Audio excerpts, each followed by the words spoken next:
new hearing today over that lapse in national security. President Trump's administration inadvertently discussed war plans in a group chat with a journalist that was mistakenly in that text chain. Trump today says he is standing by his national security advisor, who's reportedly the one who added the journalist to the group that was sharing details for the attack in Yemen earlier this month. ABC's Perry Russum is in Washington.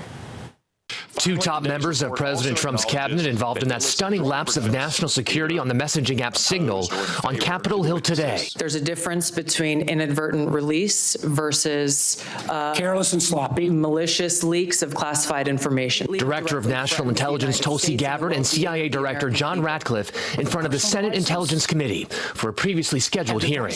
My communications, to be clear, in a Signal message group were entirely permissible and lawful and did not include classified information. Both of their names appearing in a group message where sensitive war plans in Yemen were reportedly discussed earlier this month. Also in the chat, a journalist inadvertently added to the group. That journalist, editor-in-chief of The Atlantic, Jeffrey Goldberg. It seems completely absurd to me that the national security leadership of the United States would be meeting on a messaging app to discuss forthcoming military action. Goldberg says he was added to the group by National Security Advisor Mike Waltz. President Trump today standing by Waltz, telling NBC News Waltz has learned a lesson and he's a good man. Goldberg says other names in the group included Vice President J.D. Vance and Secretary of Defense Pete Hegseth, who Goldberg claims was sharing war plans so sensitive The Atlantic decided not to publish them. Weapon systems and packages and timing and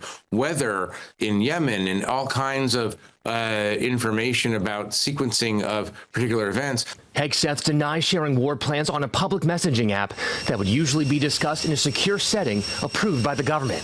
Nobody was texting war plans, and that's all I have to say about that. House Democrats not buying that denial. Instead of apologizing to the American people, Hegseth lied to American people. Both sides of the aisle are calling for a full investigation to get a scope of what happened here and to see if this has happened before, where secret military operations are being discussed on an unsecure channel. Perry Russum, ABC News, Washington.